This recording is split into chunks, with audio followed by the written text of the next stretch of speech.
বিসমিল্লাহির রহমানির রহিম। প্রিয় প্রবাসী ভাই বোনেরা, আপনারা সবাই কেমন আছেন? আপনাদের উদ্দেশ্যে আজকে কয়েকটা কথাবার্তা। আপনারা জানেন, বাংলাদেশের চলমান আন্দোলনকে কেন্দ্র করে প্রচুর পরিমাণ ছাত্রছাত্রীদেরকে গুলি করে হত্যা করা হয়েছে এবং বর্তমানে এটাকে দামাচাপা দেওয়ার জন্য, এখান থেকে এইসব হত্যাকে হালকা পাতলা করার জন্য এখন সরকারের পক্ষ থেকে বলা হচ্ছে যে তারা স্থাপনা ধ্বংসের লুট করতেছে, হাজার হাজার মানুষের প্রাণ তারা কেড়ে নিয়েছে। এটার মধ্যে সরকারের কোনো দায়িত্ব নাই। সরকার গোলাপানিতে মাছ শিকার করতে চাচ্ছে। তো প্রবাসী ভাই বোনেরা, আপনারা এতদিন রেমিটেন্স বন্ধ করে রেখেছিলেন, আপনারা এখন বুঝেন দেশে কি রেমিটেন্স পাঠাবেন কি না। কারণ বাংলাদেশের শতকরা 99% ব্যাংকেই কোনো টাকা নাই, টাকার সংকট। আপনি টাকা পাঠাবেন, আপনার টাকা পাবেন কি না সেটা আগে নিশ্চয়তা করুন। আমি বলি না যে আপনার বাংলাদেশে টাকা পাঠান না, কিন্তু আপনার টাকাগুলো পাচ্ছেন কিনা বা পাবেন কিনা সেটা আগে দেখুন। কারণ বাংলাদেশকে উন্নয়ন করার লক্ষ্যে, বাংলাদেশকে রেমিটেন্স চাক্কা সচল রাখার লক্ষ্যে প্রবাসীদের ভূমিকা অতুলনীয়। প্রবাসীদের ভূমিকা ছাড়া বাংলাদেশ আর দাঁড়াতে পারবে না। এখন আপনাদের সিদ্ধান্ত, আপনাদের টাকা যদি আপনারা সেভ মনে করেন তাহলে পাঠান, আর যদি সেভ না মনে করেন তাহলে সিদ্ধান্ত এখন আপনাদের। কারণ এই সরকার যদি চুল পরিমাণ জনগণের প্রতি, প্রবাসীদের প্রতি চুল পরিমাণ যদি ভালোবাসা, সম্মান থাকতো, দায়িত্ব থাকতো, তাহলে এই ধরনের নাটক সাজিয়ে হাজার হাজার মানুষকে গুলি করে হত্যা করতো না।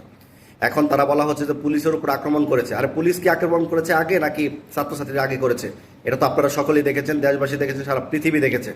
এখন শুধু খালি ওয়াইফাইটা, ইন্টারনেটটা চালু আসুক, দেখবেন যে লাশের লাশ আর লাশ, এই চিপা চুপা থেকে লাশ বেরোবে। বিভিন্ন হসপিটাল থেকে লাশের সংখ্যা, প্রচুর পরিমাণ লাশ, মর্গে লাশ আছে। কিন্তু অনেক সময় দেখা গেছে যে গোয়েন্দা সংস্থারা ডেড বডির লাশের যে নামীয় তালিকা থাকে, সেই নামীয় তালিকাগুলো তারা ছিনিয়ে নিয়ে গেছে।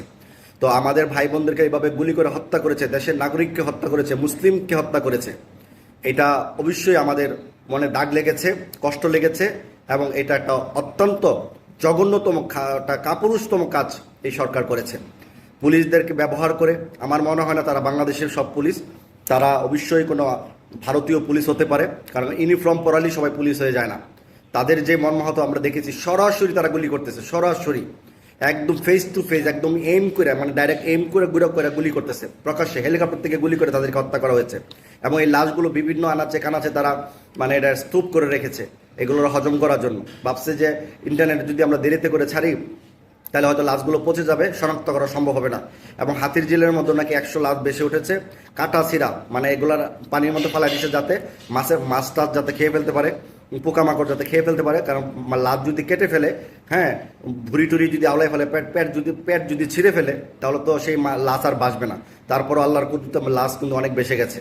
তো আমি যে কথাগুলো বললাম, এটা আপনারা এখন সিদ্ধান্ত নেন, দেশ অচল করবেন নাকি সচল করবেন, নাকি সরকারের আপনাদের আবদারগুলো কি মেনে নিয়েছে?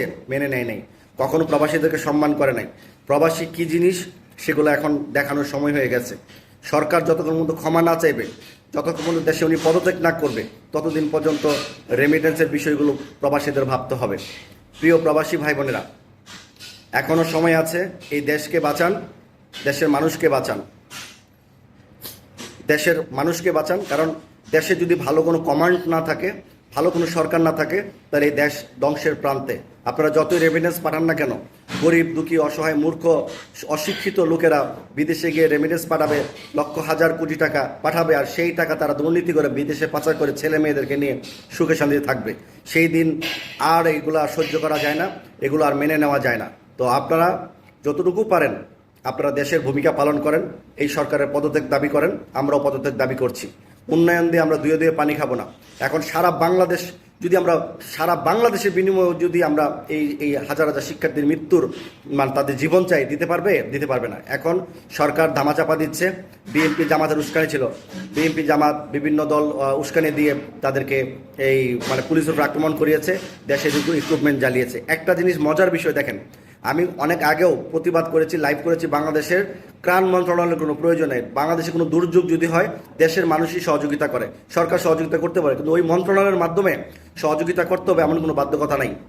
কারণ সহযোগিতা করে না তারা। প্রতিটা আর্থিক অর্থ বছরে 9,000 10,000 কোটি টাকা ত্রাণ মন্ত্রণালয়কে দিয়ে থাকে, ত্রাণ এবং দুর্যোগ মন্ত্রণালয়কে দিয়ে থাকে। তো সেই মন্ত্রণালয়ের কোনো ভূমিকা আমরা আজ পর্যন্ত পাই নাই। তো এই জন্য ত্রাণ মন্ত্রণালয়কে পুড়িয়ে দিয়েছে। বিটিভিকে পুড়িয়ে দিয়েছে, যেগুলো বিটিভি এখন বাংলাদেশে চলে না। ত্রাণ মন্ত্রণালয় বাংলাদেশে কোনো প্রয়োজন নেই। ওরা নিজেরাই নিজেদেরকে আগুন লাগিয়ে মানে এক স্থাপনা একটা বোঝাচ্ছে যে বাংলাদেশের অনেক ক্ষয়ক্ষতি ছাত্রছাত্রী করেছে, বিএনপি জামাত করেছে, যাতে ঢালাওভাবে তাদের বিরুদ্ধে মামলা হামলা করতে পারে। এই যে হারুন সাহেব, ডিবি হারুন, ডিআইজি হারুন সাহেব বলেছেন কাউকে ছাড় দেওয়া হবে না, ঘর থেকে খুঁজে খুঁজে বের করবে, খুঁজে খুঁজে বের করে তাদের আইনের আওতায় আনা হবে। তার মানে এগুলো প্রতিজ্ঞাবদ্ধ তারা সরকারের জন্য কাজ করবে। এই যে আপনার এই যে আরেকজন আছে DMP commissioner, deputy commissioner Biplab Kumar সরকার সাহেব, উনি নিজেও জামাত বিএনপি ছাড়া কোনো কথা বলে না। র্যাব বাহিনীর প্রধান জামাত বিএনপি ছাড়া কথা বলে না। আর ছাত্রলীগ, আওয়ামী লীগ সব তুলসী পাতার দোয়া। এই যে ছাত্রছাত্রীদের দৌড়নি খেয়ে তারা মানে পাল্টা জবাব খেয়ে তারা আত্মগোপনে চলে গিয়ে তারা বিভিন্ন জায়গায় মানে ধ্বংস স্থাপন করেছে। নাম পড়তেছে ছাত্রছাত্রীরা, এবং ছাত্রছাত্রীরা সবাই ছাত্র না, সবাই মানে অন্যান্য মানে সন্ত্রাস। এরা ছাত্র না, এরা মাদকাসক্ত। এদের মানে এইভাবে তাদেরকে বিচার মানে মানে কথাবার্তা বার্তা দেওয়া হচ্ছে। তো আপনারা প্রিয় দেশবাসী, আপনারা জানেন সরকার যদি তুলসী পাতা দেওয়া হতো তাহলে ইন্টারনেট কেড়ে নিত না, ওয়াইফাই কেড়ে নিত না, তাহলে দুধ কা দুধ পানি কা পানি হয়ে যেত, সব কিছু পরিষ্কার হয়ে যেত না। তো প্রবাসী ভাই বোনেরা, এখনও সময় আছে।